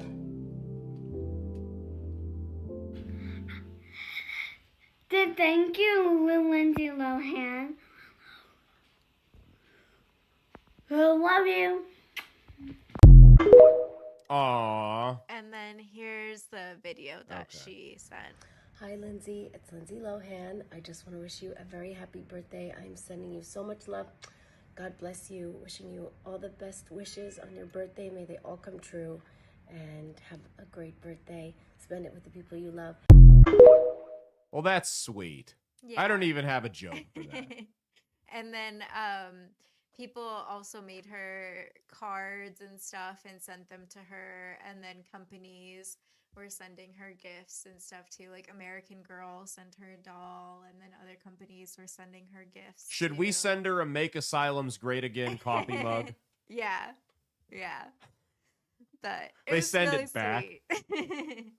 What if when the mom was like, "Hey, I got you remember what celebrity you wanted? What celebrity you wanted to get a birthday wish from?" And she's just like, "Andrew Tate." Nick Fuentes. Just like the most absurd. Yeah. The little girl wanted Andrew Tate. Oh boy. No, that's a good story. That's better than migrant rape gangs. Good job. Okay. That's been our show. It's November. Like I said, one more time, I do want to give a shout out because it is a good cause, and I'm a sucker for a good cause. If you send a Venmo to my producer, Chatter Gnome, ChatterG as in girl, NOME, on Venmo. It's all one word, no underscores. His company is doing a fundraiser, buying Thanksgiving dinners for families all over the city. I bought a whole family a meal today. You guys can send them some too. It doesn't cost a whole lot. Every dollar, every penny helps. Again, it's Chatter, ChatterGnome, GNOME, on the Venmo. Just send it with Thanksgiving donation as your little subtext on the payment you send them. That would go a long way, especially nowadays when everybody needs help. I think he's up to, let me see, he texted me an update on where they were at. He said, they're at 4 right now. They're trying to get to 10 now. They're trying to get to 10. So they've already hit the goal in like a day. So you can go out and help them out with even more. Cheat on your taxes, not your spouse. See you on Wednesday. Stay based.